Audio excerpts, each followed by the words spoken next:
Dentro desse CAPS existem algumas modalidades. Como que funciona, né? Nós temos hoje 4 modalidades de CAPS, né? Então nós vamos ter os CAPs. Eu não preciso estar abstinente para isso. Nós temos inúmeros exemplos de pessoas que fazem que têm uma relação com uma determinada substância ou com a substância de forma recreativa. É difícil às vezes a sociedade entender isso mesmo, porque é um tema espinhoso. O CAPS ele oferece, por exemplo, uma modalidade chamada hospitalidade noturna. O que é isso?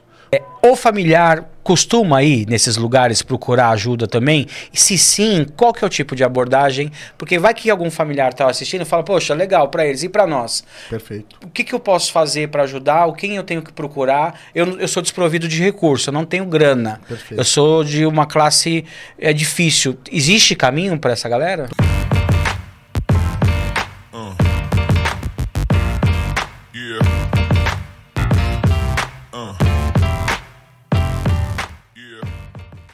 Salve, salve família, sejam todos muito bem-vindos mais uma vez ao Ondcast. Hoje eu estou aqui com um convidado muito bacana, um amigo de longa data, que hoje trabalha com assistência social, né? Ele é formado na FMU, tem algumas características aí no que a gente se identifica, e hoje com muito prazer eu trago essa pessoa. Então, se você não sabe o que é redução de danos, sabe o que o CAPS faz, qual é o entendimento deles em relação à comunidade terapêuticas, ou tem dúvidas, como eu, fique com a gente até o final, que esse conteúdo vai ser bem bacana e vai ser direcionado para as pessoas que têm esse tipo de dúvida.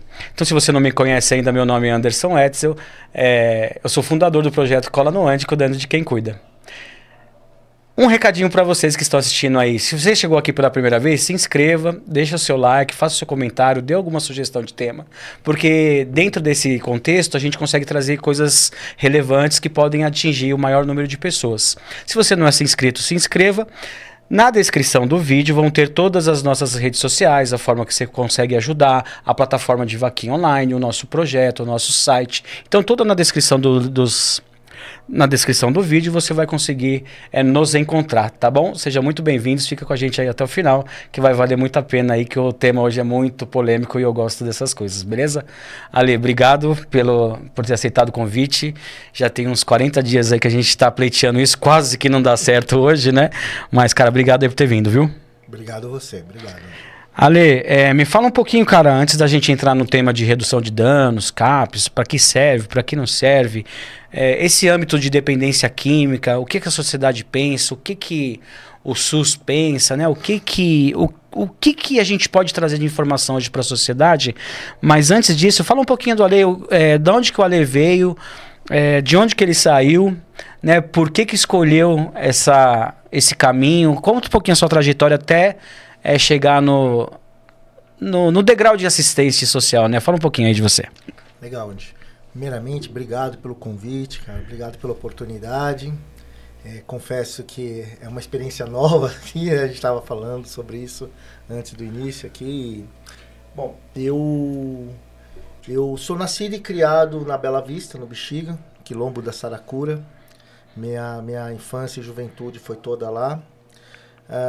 Até em meados de começo de 80, no final da década de 80, começo da década de 90, e eu tenho um encontro com o bairro a Baixada do Glicério, e lá eu encontro a minha primeira vez que eu encontro uma cena de uso a céu aberto. Naquela época ainda uma galera estava na época das drogas injetáveis e tal, e eu voltei nesse lugar algumas vezes, até que um dia eu conheci o crack lá, né? E lá eu me identifiquei com aquela determinada substância, em meio às pessoas que faziam uso de drogas injetáveis, e a gente ainda estava no início, né? No começo da década de 90, no início, toda aquela alquimia que era feita para fazer o uso. E dali eu percorri todo aquele processo ali de exploração da região central. Fiquei por lá 18 anos, depois fui migrando para alguns lugares, né? eu digo que eu sou sobrevivente das ruas e sobrevivente dos manicômios, né? Que foi as abordagens que chegaram até a mim para poder cuidar da minha questão com o uso de álcool e outras drogas, né? Sou filho de mãe imigrante, de um pai muito trabalhador, muito rígido. E minha educação foi toda formada, toda tratada com muita rigidez, assim, né? Não só comigo, como meus irmãos. Mas dentro desse percurso, Ale, houve construção de algo? Trabalho, estudo, família?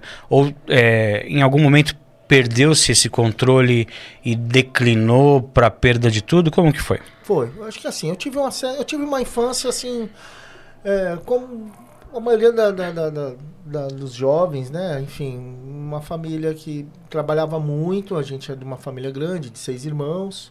Minha mãe e meu pai sempre muito fora, e os irmãos se autoajudando e tal, e vivendo tendo a vivência do ambiente escolar como um núcleo de organização societária, a religião muito forte, enfim, vários códigos sociais assim que eu até entrei, tentei. Algumas crenças também. Total. E aí houve algumas rupturas assim mesmo, bem antes mesmo do uso, do meu primeiro contato.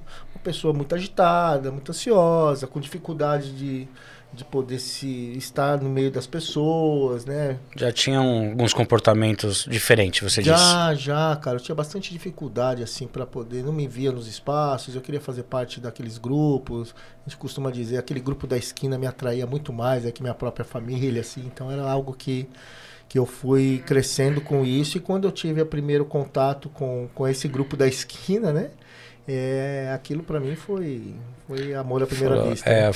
Aqui é o caminho que faltava para o meu histórico.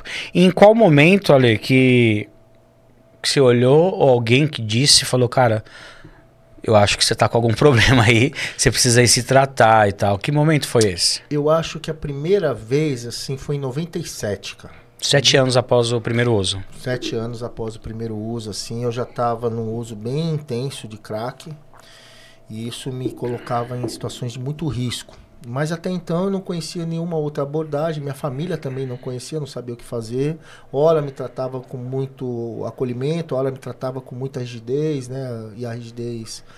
E que até então, até algum tempo, eu acreditava que aquilo era uma expressão de amor. Então a rigidez era com violência, até violência física mesmo, saca?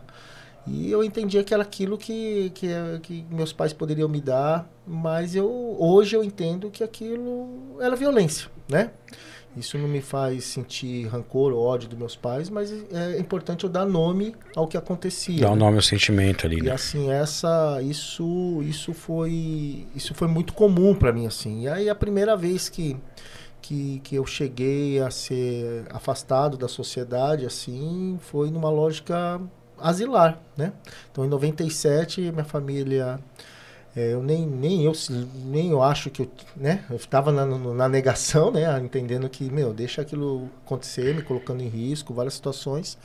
E aí, em 97, eu tive meu primeiro contato, fui para uma comunidade terapêutica religiosa. Eu tive experiências horríveis lá e saí de lá e logo em seguida, na minha saída, voltei para onde eu tinha mais afinidade, mais vínculo e tal. Você me fez lembrar que meu primeiro processo também de afastamento foi numa comunidade religiosa. Uhum. Cara, eu cheguei lá, ali, pra gente tomar café, ficávamos 2 horas de joelho antes. Não que isso seja um demérito, né? Mas eu não entendia. Na hora do almoço, mais 2 horas. E tínhamos que memorizar algum versículo do culto que estava sendo realizado naquele momento. Fazíamos uma roda no refeitório e o monitor escolhia uma pessoa e falava, me fala um versículo que foi falado no culto. Se eu não soubesse aquele versículo, eu não almoçava, velho. E as penalidades de lá era cavar buraco. Uhum. Então você cava um buraco e depois tampa o buraco. Sim. Então eu cheguei fragmentado, sem amor, moído da rua, eu não encontrei acolhimento lá. Fiquei, acho que 45 dias, se eu não me engano. E eu fiquei um tempo limpo por trauma, mas eu também bati a nave novamente. Você acredita que isso tenha atrapalhado um pouco o seu processo de recuperação para uma continuidade? Ou é só a negação mesmo que você ainda não tinha o entendimento de que precisava mudar algumas coisas para poder ficar limpo? Como que é? Como que foi? Olhando para isso de hoje, olhando... Hoje olhando para isso, eu tenho a plena certeza que tudo aquilo que eu vivenciei, não foi só uma vez que eu passei por esse processo de asilamento, eu passei outras vezes. E é assim, hoje estudando, sendo pesquisador do campo de álcool e drogas, atuante na defesa dos direitos humanos, participando dos conselhos municipais de álcool e drogas, até mesmo na minha atuação no SUS, o conceito de comunidade terapêutica que Franco Basaglia pensou, o encontro que ele teve com Frantz Fanon para pensar o conceito de comunidade terapêutica, ele é totalmente equivocado aqui no Brasil. E a partir do momento... E hoje, há algum tempo, as comunidades terapêuticas, elas têm sido tomadas por essa lógica neopentecostal, né? Nessa lógica da oração e trabalho, nessa exploração dos corpos, né? Nessa insegurança alimentar dentro desses espaços, nessa forçação de barra que eu tenho que ajoelhar, que eu tenho que pagar alguma penitência, como se fosse um crime que eu cometi na minha história, né, uma mancha, e que isso só vai se apagar com um conceito de salvação que é muito mais violento do que organizativo, assim, né, da vida.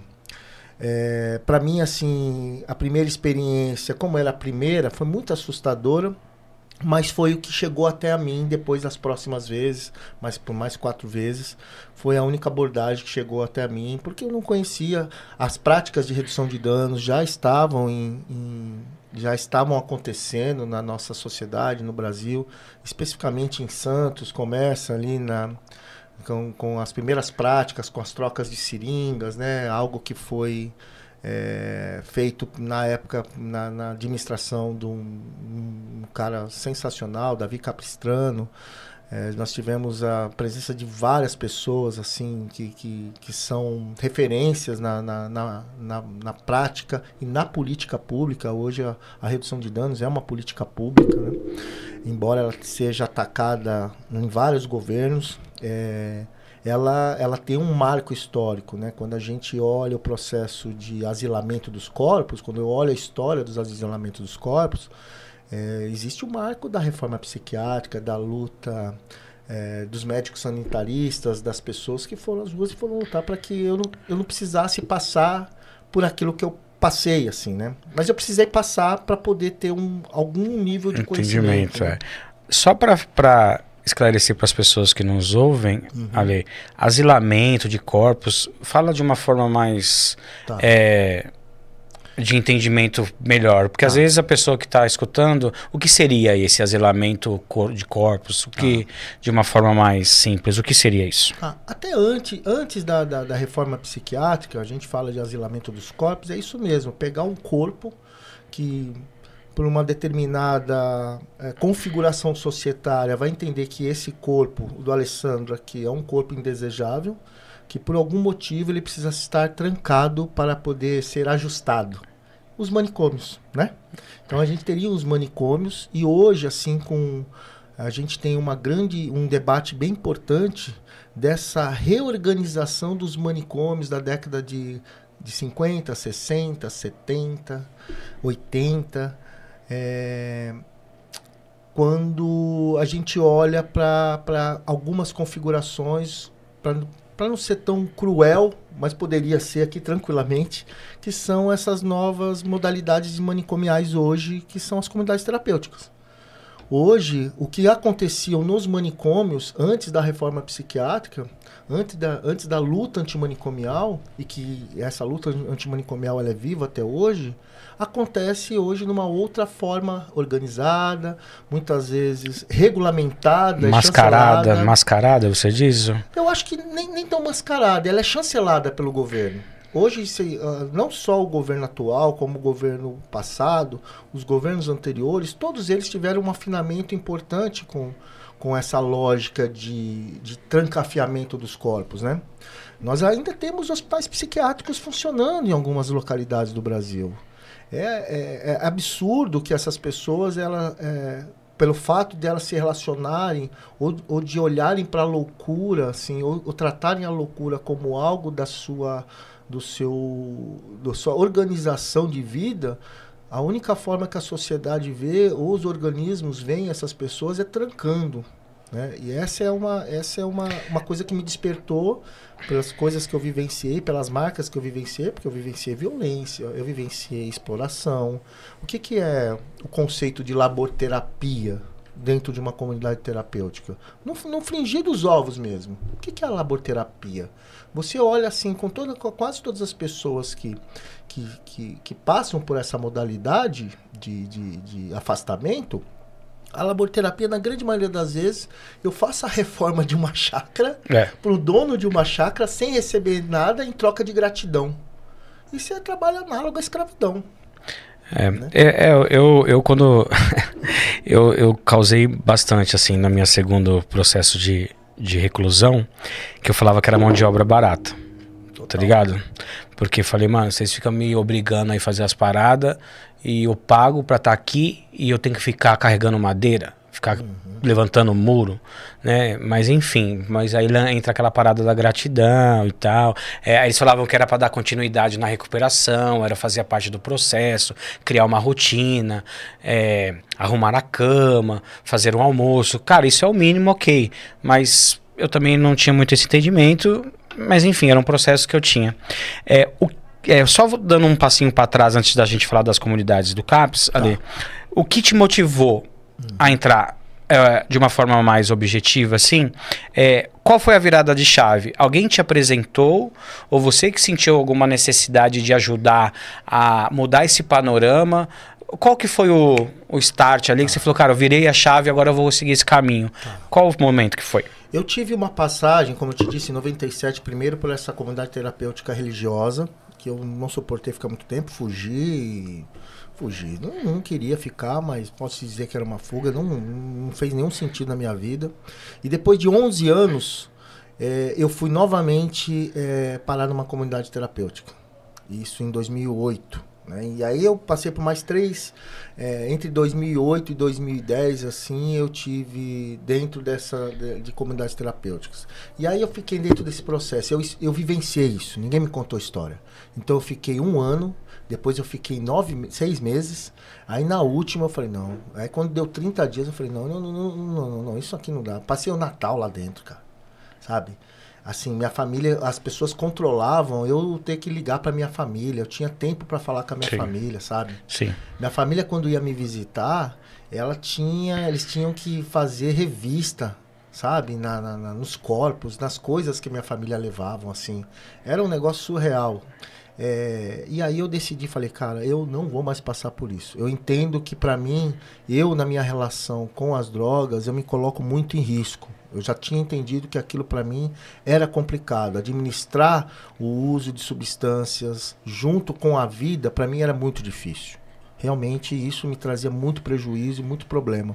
E aí eu entendi, poxa, tudo bem, se eu entendo que a lógica da abstinência é algo que para mim vai fazer sentido, e eu acho que essa é uma questão que a gente pode tratar à frente, que a redução de danos não é contra a abstinência, eu entendi que a abstinência era algo que fazia sentido para mim.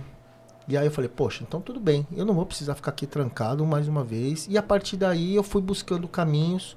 Eu estava sem estudar há muitos anos, eu tinha já, meus vínculos familiares já estavam bem rompidos, bem fragilizados. Eu já estava com problema na justiça, eu já tinha várias marcas bem importantes que me deixavam muito vulnerável, assim, né? E a partir daí surgiu uma oportunidade de conseguir uma bolsa de estudo. Eu fui lá, fiz a parada, me formei e eu falei, poxa, cara, eu quero fazer isso. Me identifiquei e tal. Eu quero fazer isso. Na verdade, eu nem era para fazer serviço social, eu queria fazer psicologia. Mas aí na época lá, o cursinho que eu fazia, Não, no final das contas, não rolou a bolsa para psicologia e a segunda opção era serviço social. Eu falei, vou entrar nisso aí, vamos ver o que, que é. Que dá. Vou entregar a cesta básica lá pro pessoal. Que isso aí, mano, você falar isso pro assistente social, você vai tomar pancada. Arruma problema. Ale, mas nós seguíamos uma linha, ou seguimos talvez, que redução de danos para nós nunca foi algo palpável. Uhum. E uma das dúvidas que eu tenho também, eu até vou tirar com você agora, porque redução de danos, pelo que eu entendo, e você pode explanar de uma forma sucinta, eu fui buscar ajuda no CAPS. Tá? O cara falou assim, Anderson, você usa quantas cápsulas por dia? Eu falei, eu uso uma média aí de 20, 30. Ele falou, cara, então você tem como fazer o seguinte, você usa 30, amanhã você usa 29. Uhum. E depois você usa 28. Uhum. Só que era muito espaçado as nossas, não sei se é sessão ou consulta, não sei como fala, o atendimento. Uhum. E pra minha concepção, a obsessão e compulsão, uma vez que eu começo, eu não consigo mais parar. Uhum. O que é a redução de danos, então? Propriamente dita, realmente funciona? Uhum. Em qual caso? Uhum. Qual tipo de gente? Qual é o tipo de pessoa? Existem restrições ou é para qualquer um? Tenta, de uma forma simples e enxuta, para quem está escutando, que tem essa restrição como eu. Tá? Legal. Eu tenho essa barreira para quebrar, é por isso que eu te quero aqui, para dar um outro panorama, uma outra visão, saca? Redução de danos, o que é e para que serve? Muito bom, cara. Eu acho que assim, você não é o único, eu acho que ao longo do tempo, o conceito de redução de danos, a sociedade foi tendo essa informação, que a redução de danos é você trocar uma droga pela outra, ou diminuir a intensidade do uso, ou enfim, e focado na substância, né? A sociedade vai entendendo que a redução de danos é uma abordagem focada na substância, e muito pelo contrário. O olhar da substância, ele está num outro lugar da redução de danos. Quando a gente fala da redução de danos, a gente fala da redução de riscos, a gente fala da redução da exposição, da redução de quanto esses corpos eles ficam expostos à medida que eu vou me relacionando com pessoas, lugares e coisas. Não é a substância. É o cuidar, é quando eu olho para o sujeito na sua integralidade, né? Não é enquanto um usuário de substância. A redução de danos, ela é uma política pública hoje, porque você vai ter a política de redução de danos nas mais variadas dimensões da vida. Não só no uso de drogas. Você vai ter redução, você vai poder trabalhar a redução de danos. A redução de danos hoje, existem conceitos de redução de danos combinada, por exemplo. Então você tem o contexto de festa, você tem hoje um conceito de shame sex, que hoje é o uso, a relação da substância, da determinada substância com as pessoas para potencializar as relações sexuais. Como é que eu me protejo disso? As relações sexuais, existem a redução de danos quando eu uso um preservativo, é redução de danos, sabe? Quando eu tenho no trabalho, eu opero uma máquina, por exemplo, e aí a minha jornada de trabalho é 8 horas, mas o meu empregador, o meu patrão, o meu explorador, ele fala que eu tenho que trabalhar 15 horas, eu preciso construir estratégias para reduzir os riscos de eu não sofrer um acidente naquela máquina. Isso é redução de danos.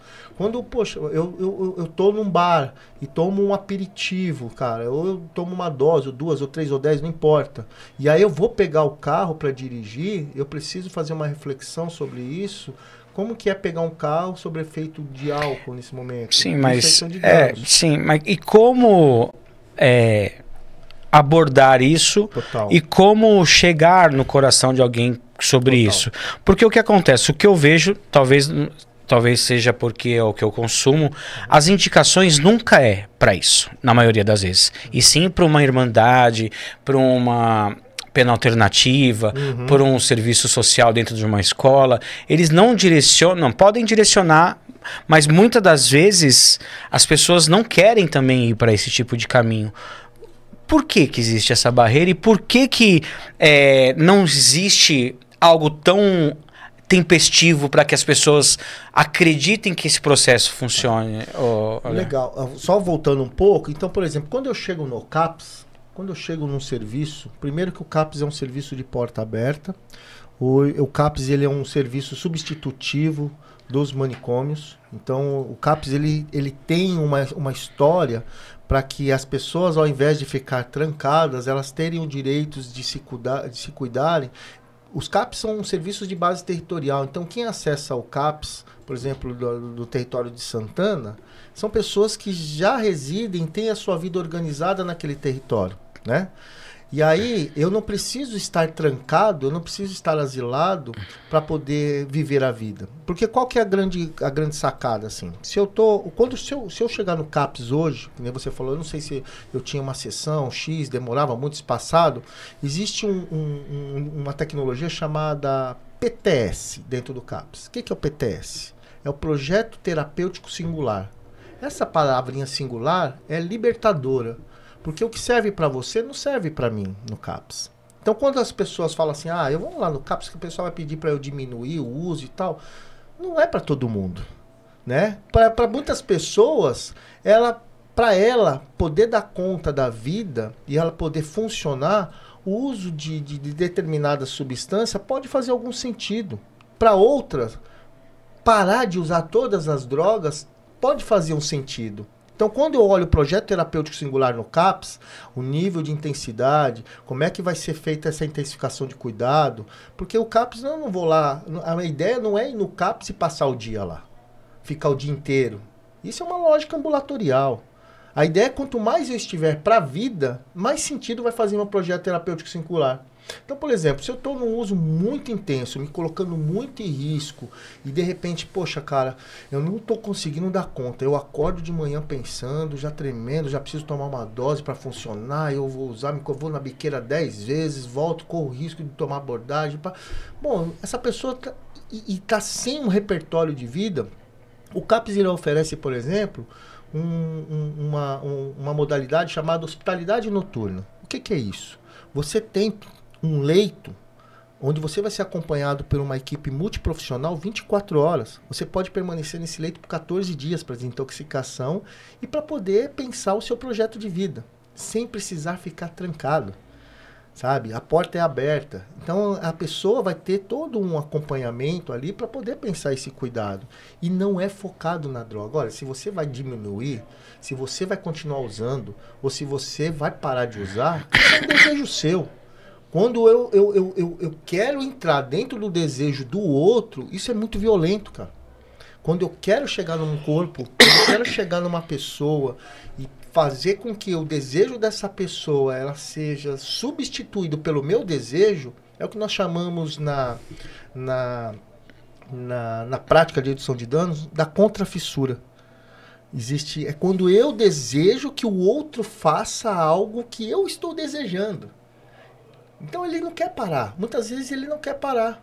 Muitas vezes ele quer administrar o uso realmente. Muitas vezes ele quer acessar uma porta de emprego. Muitas vezes ele quer habitação.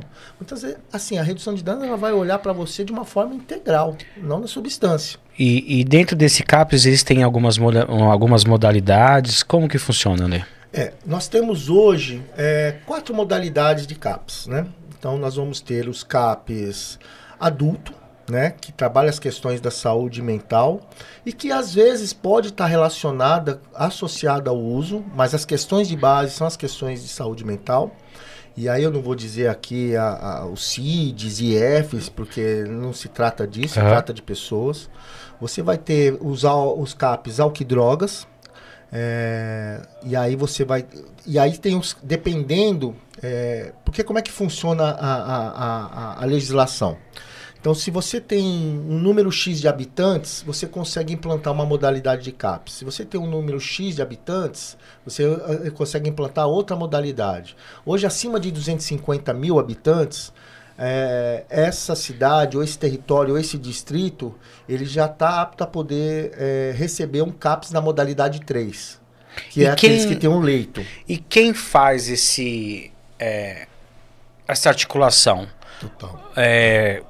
Quem que identifica essa necessidade e por qual motivo? Isso é importante você falar. Só para concluir, existe os CAPs infanto-juvenil.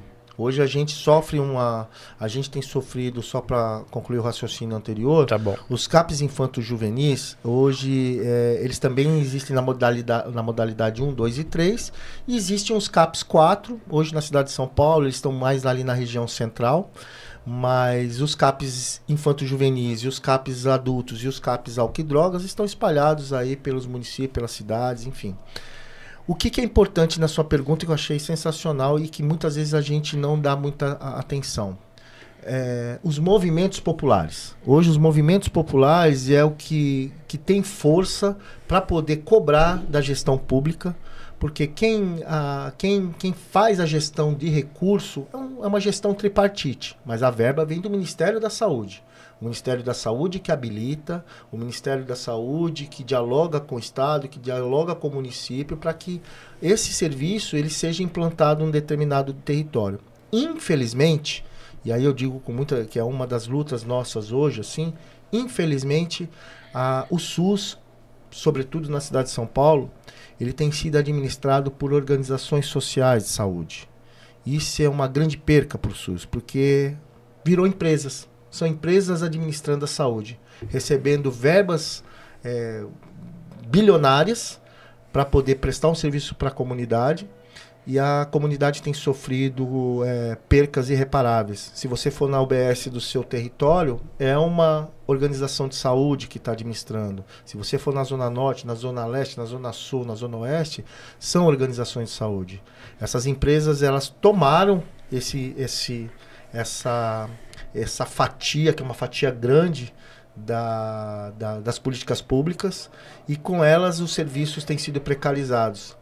E é aí que entra, foi aí que a galera das comunidades terapêuticas acharam o buraco.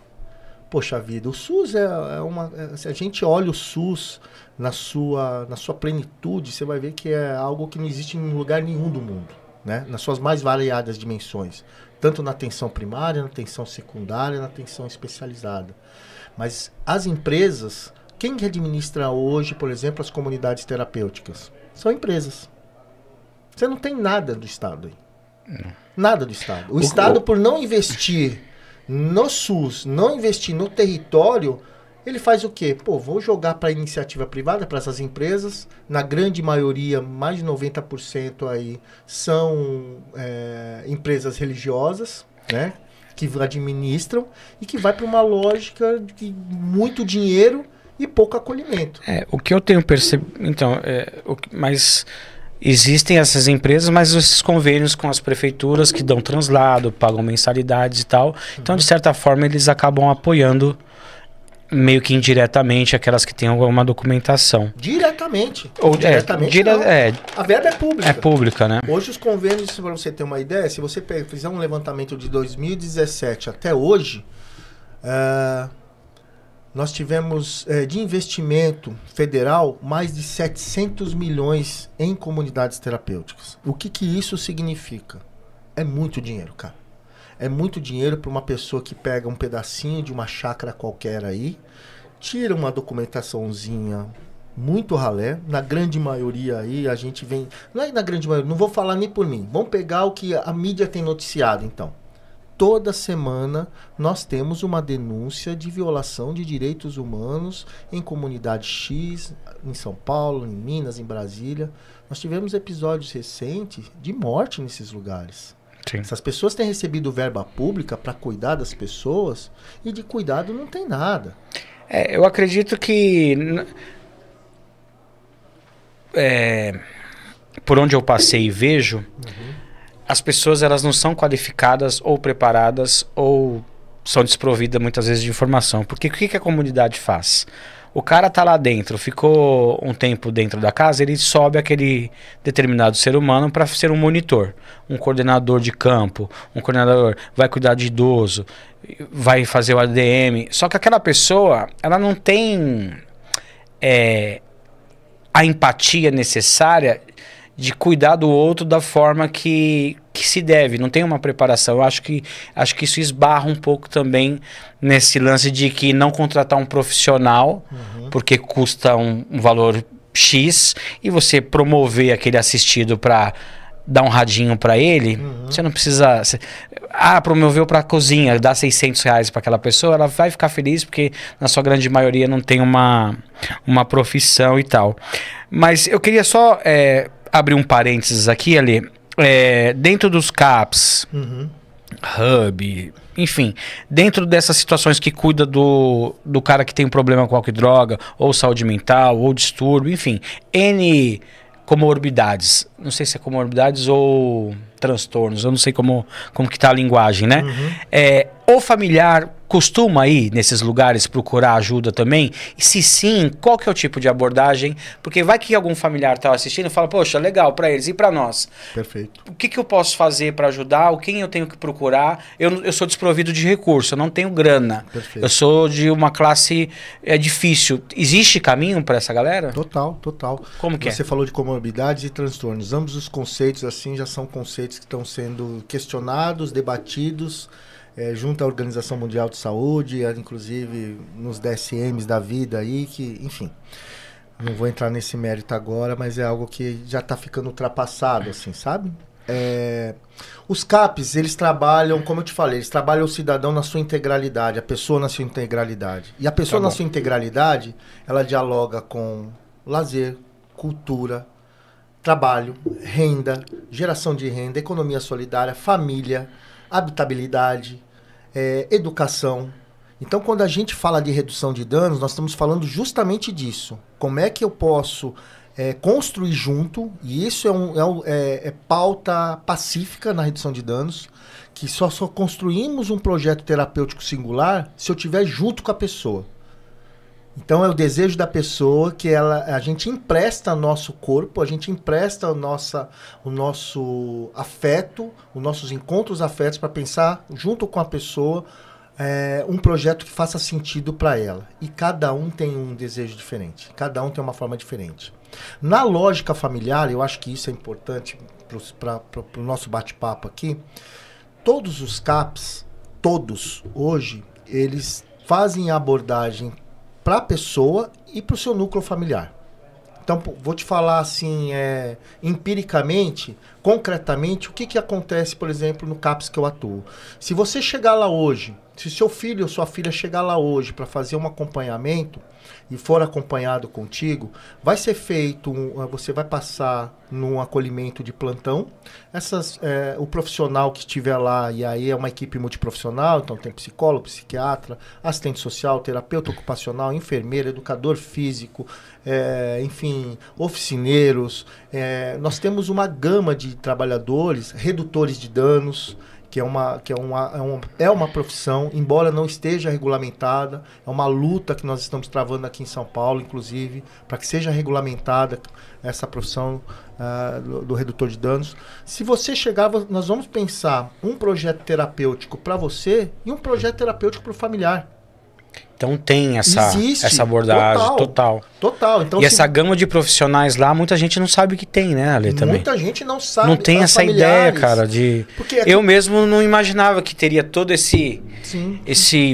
essa rede de apoio. Total, né? Porque a gente trabalha a nível de território. E se você, por exemplo, você falou, às vezes a pessoa é desprovida de chegar... E realmente, o CAPS que eu atuo, nós temos bairros que para a pessoa chegar no CAPS que eu atuo, ela está a 10 quilômetros de distância, cara. Muitas vezes ela precisa pegar 2 ônibus para chegar lá.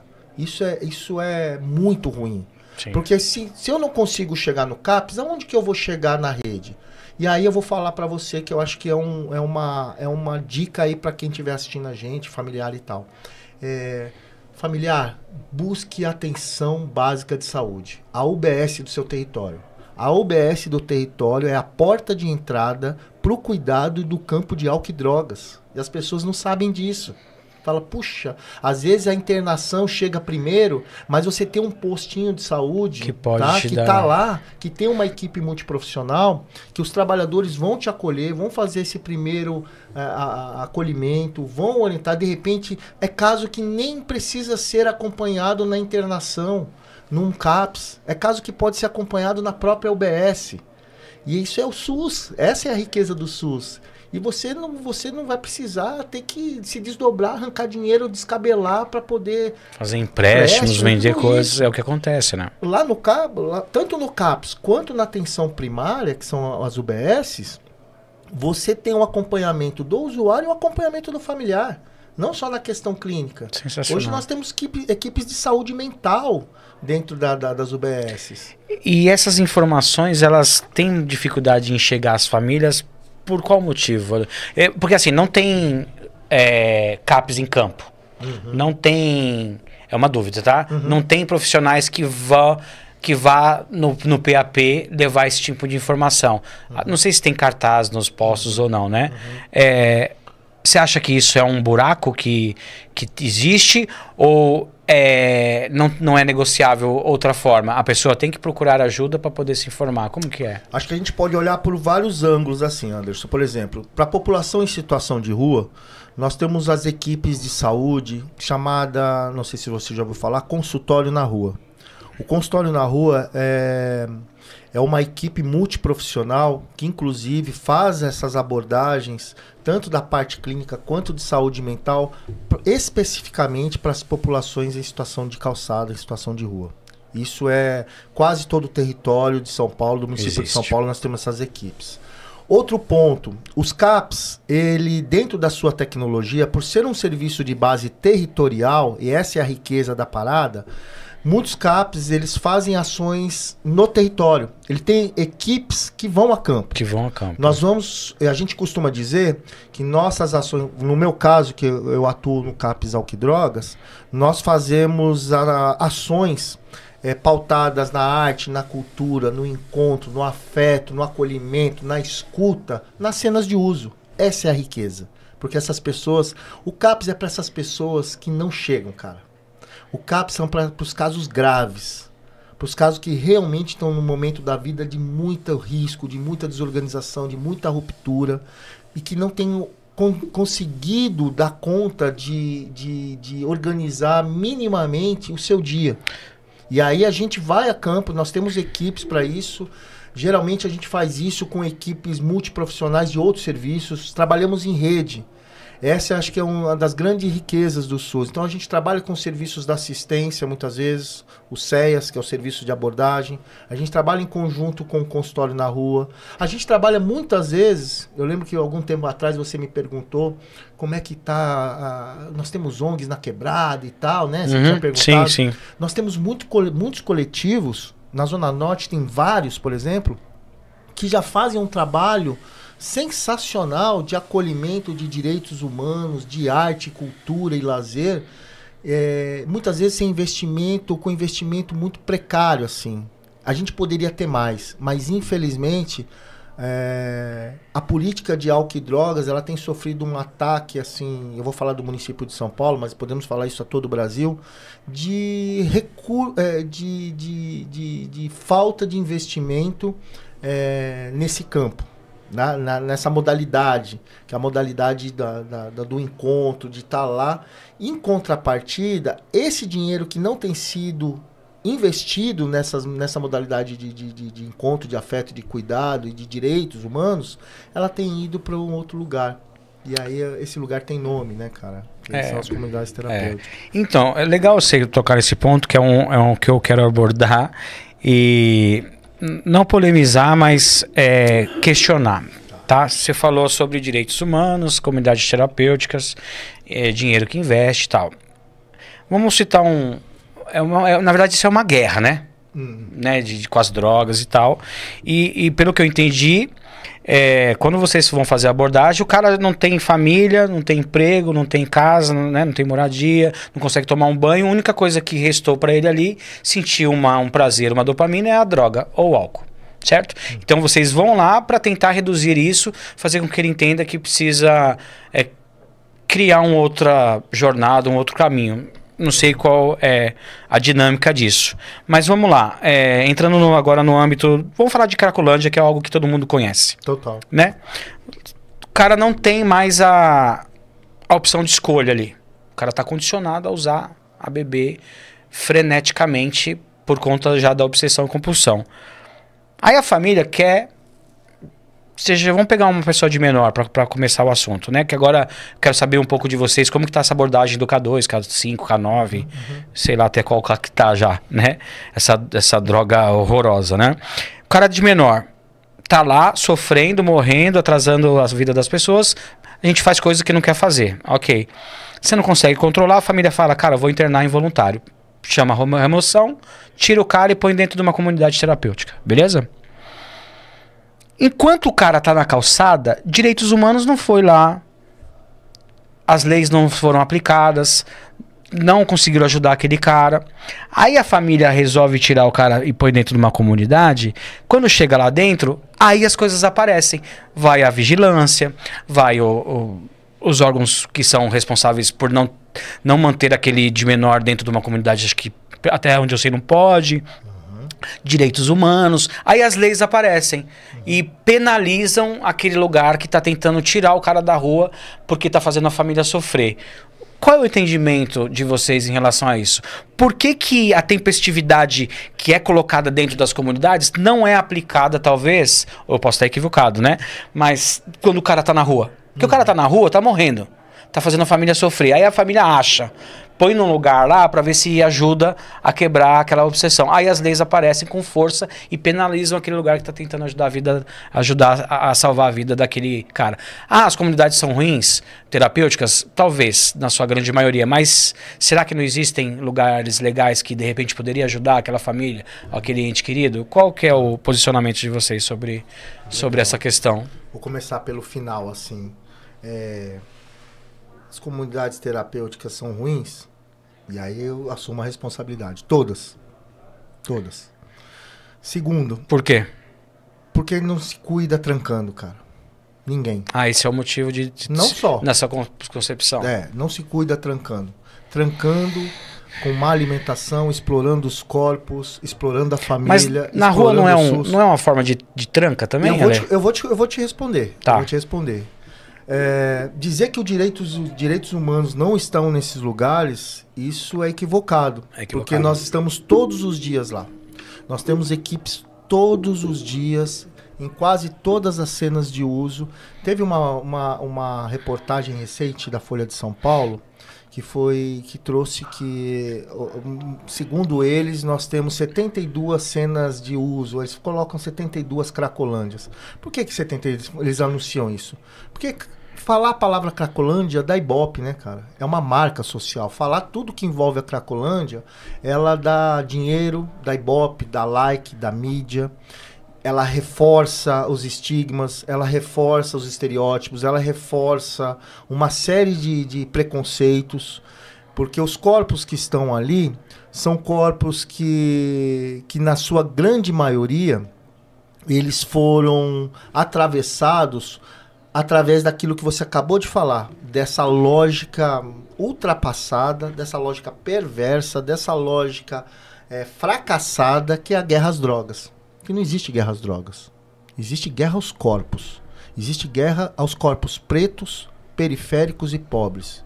Quem está sofrendo ali na Cracolândia, quem vai internado nessas comunidades terapêuticas, não é o filho do magnata da Vila Madalena.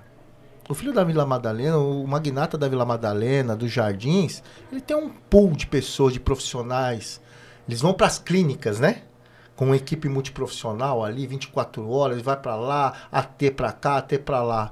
Agora, os corpos pretos periféricos, os corpos pobres, eles são jogados nesses lugares. São jogados. Não existe uma linha de cuidado. E aí você fala, pô, Ale, mas por que lá o pessoal tá lá na Cracolândia, ninguém chega, ninguém fala, ninguém, enfim...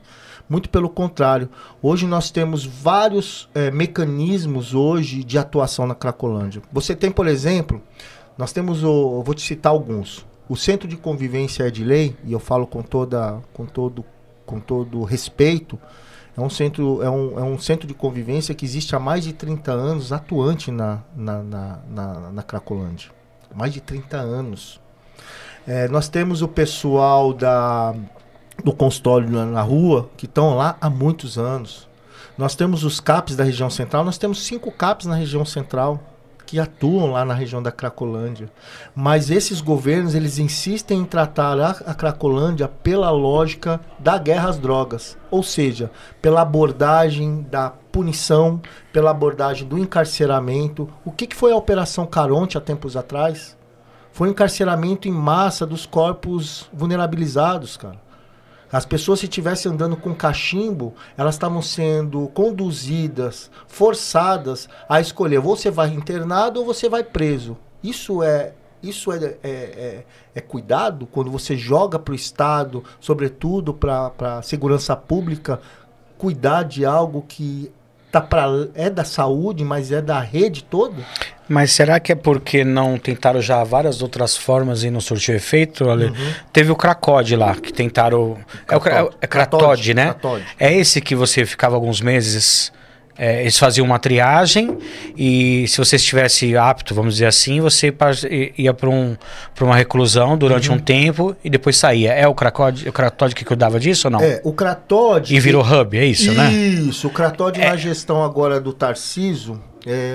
aliás, o Cratode, assim, se você conversar, se um dia você tiver a oportunidade de convidar alguém que trabalhou no Cratode, você vai saber as aberrações que acontecem hoje lá no hub.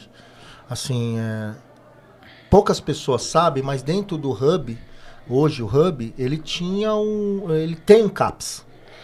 Ele tem um CAPS. E o CAPS, ele trabalha na modalidade de cuidado... Dentro do hub. Dentro do hub, que é o antigo Cratode. O Cratode, com todas as questões aí, que eu não vou falar agora, mas assim, eu tenho as minhas questões, o Cratode ainda existia uma equipe multiprofissional que era organizada, tinha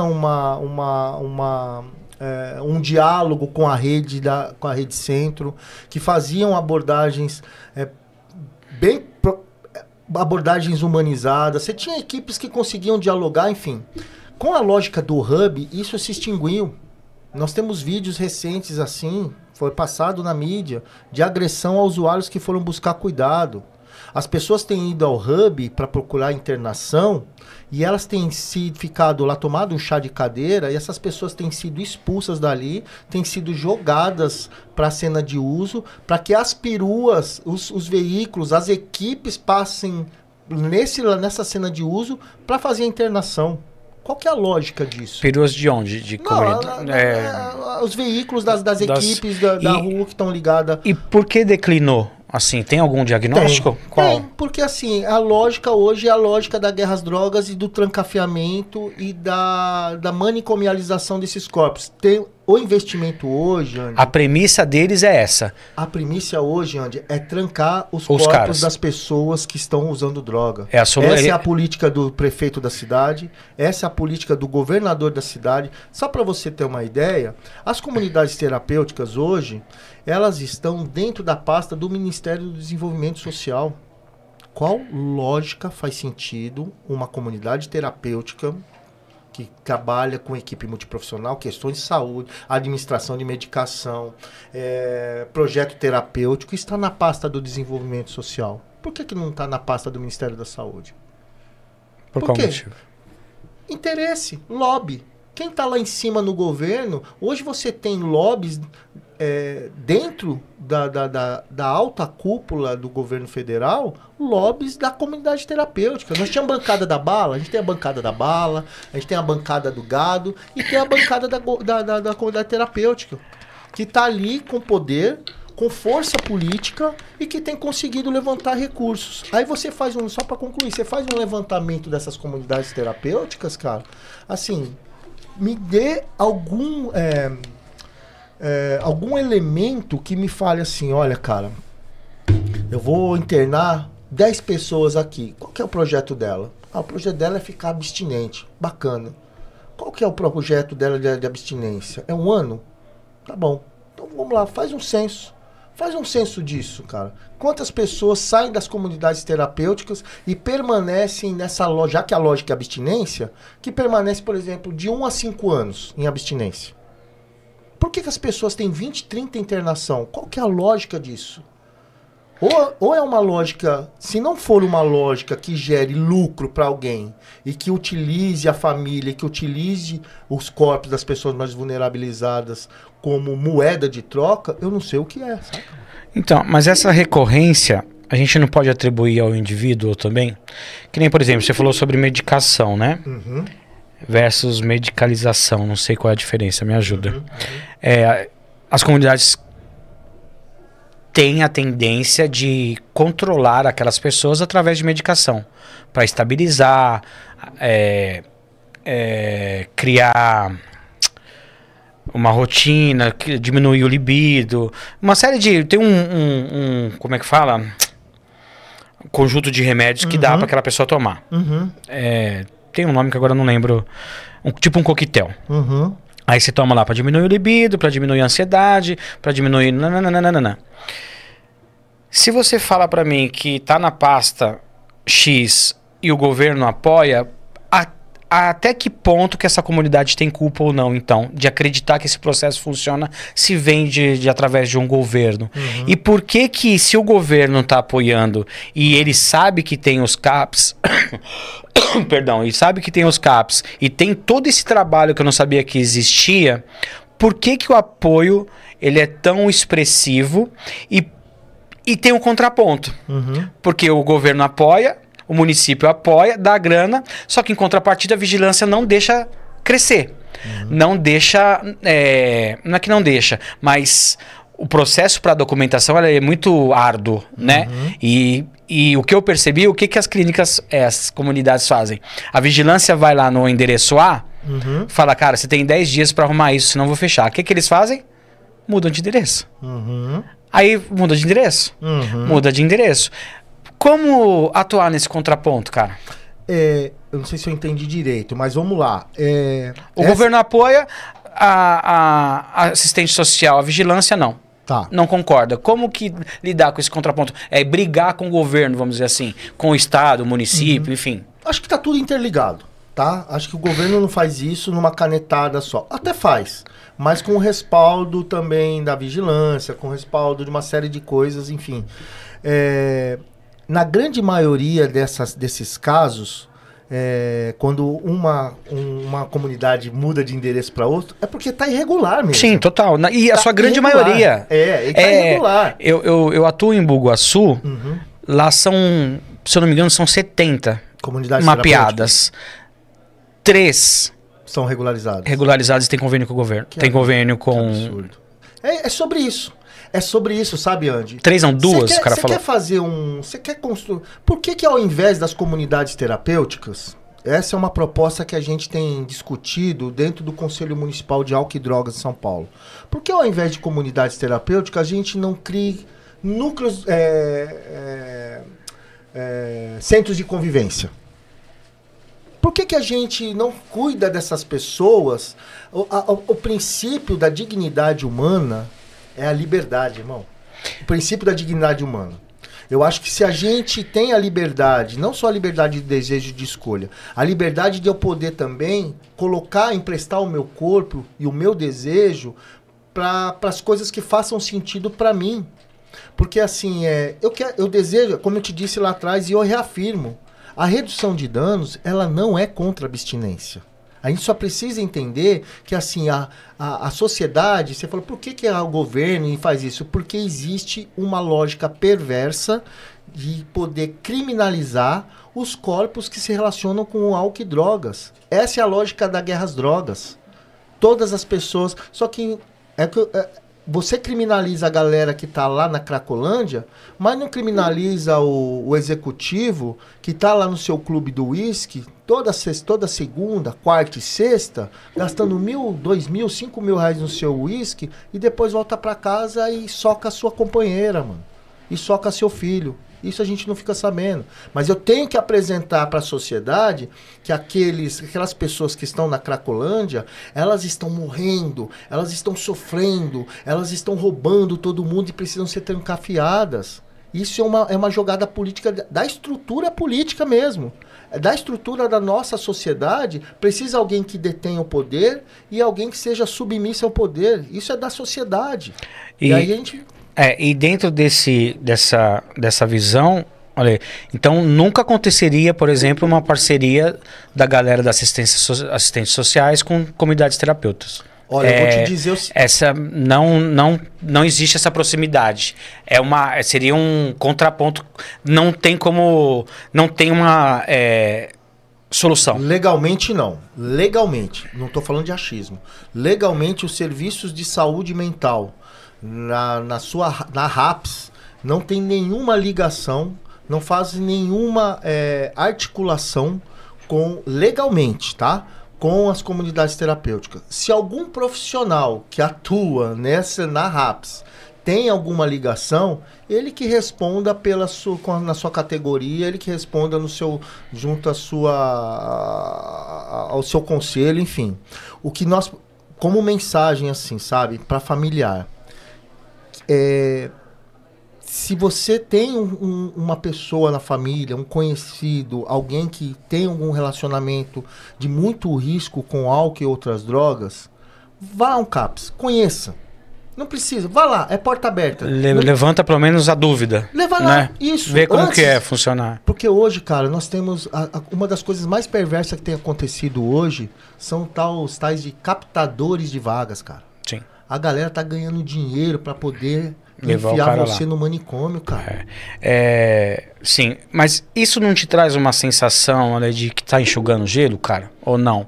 Porque o Estado, o município, seja lá onde for, pensa de uma forma e vocês pensam de outra. Não, a gente faz parte do município e faz parte do Estado. É uma Só que são pública. visões diferentes, né? Não, nós trabalhamos dentro da política pública, que é uma política pública tripartite. Ela tá lá na portaria, tá lá enquanto decreto e tá lá enquanto lei.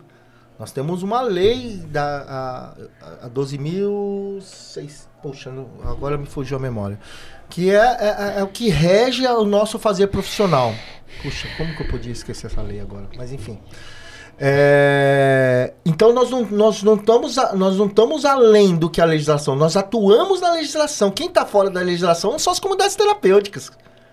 Elas foram incorporadas no governo Bolsonaro, cara. Sim, na RAPS. Elas não tinham que estar. Elas são organizações sem fins lucrativos e elas ganham dinheiro com isso. Sim, mas a gente não comentou que os caras têm que trancar as pessoas para resolver? Não é essa a concepção do governo que você falou?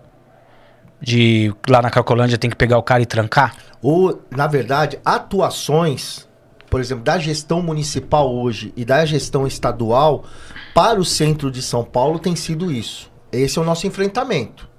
É isso que eu quero dizer. Isso, beleza. Esse enfrentamento existe. Existe porque é o seguinte... Mas tem...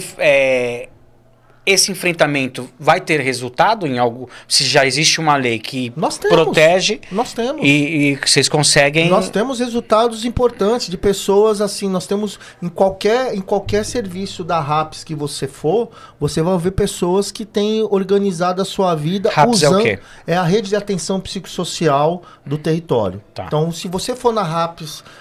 da Zona Norte, na UBS, se você for no CAPS, se você for no atendimento ambulatorial, se você for num coletivo que atua na redução de danos, você vai ter inúmeros exemplos de pessoas que estão usando ou diminuíram o seu uso ou estão abstinentes e que têm dado conta da vida nas 3 modalidades. O lance é a vida, cara. Quando eu consigo olhar para isso e olhar que esse sujeito é integral, que independente de ele estar usando alguma substância ou não, ele consegue minimamente, aí a gente consegue organizar isso, a gente consegue pensar junto, a gente consegue construir algum projeto, seja um projeto simples, cara, que é de repente o de poder passear, dar um rolê na praça no final de semana, saca, mano? De você poder curtir um som que você já não curtia há muito tempo. De você poder se empregar novamente, que há algum tempo que você não se empregava. Eu não preciso estar abstinente para isso. Nós temos inúmeros exemplos de pessoas que que têm uma relação com uma determinada substância, ou com a substância de forma recreativa. É difícil, às vezes, a sociedade entender isso mesmo, porque é um tema espinhoso. Falar da política de drogas não é um tema fácil. A gente está aqui, a gente poderia ficar mais 5 horas aqui. Que teria assunto bastante. Vai ter assunto. Eu não estou aqui para esgotar, eu estou aqui para trazer uma experiência e vivência de um coletivo grande de trabalhadores do SUS, de gestores do SUS e, sobretudo, de usuários do Sistema Único de Saúde que validam a política pública de redução de danos e que entendem que a política pública de redução de danos, que os CAPs, eles fazem sentido na vida, sabe? Usando ou não usando drogas. Precisa trazer esse entendimento para a sociedade de uma forma geral. E eu acho que os espaços estão aí, são os conselhos municipais. Eu acho que toda mãe, todo pai, todo irmão, todo parente, todo amigo, ele pode participar de um conselho gestor de um CAPS. Ele pode participar de um conselho gestor da sua UBS. É tipo, seria um grêmio da escola que tinha. Você consegue... Igual na escola a gente tinha uns grêmios que a gente podia participar. Lá é um coletivo, é possível, que toma decisões.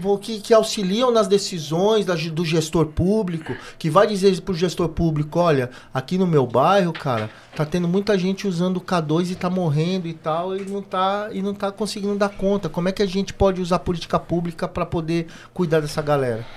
Cara, é muito bom, Ale, né? Tinha bastante assunto ainda, mas a gente faz uma segunda parte aí, se Deus quiser, que o nosso tempo já tá meio que esgotando.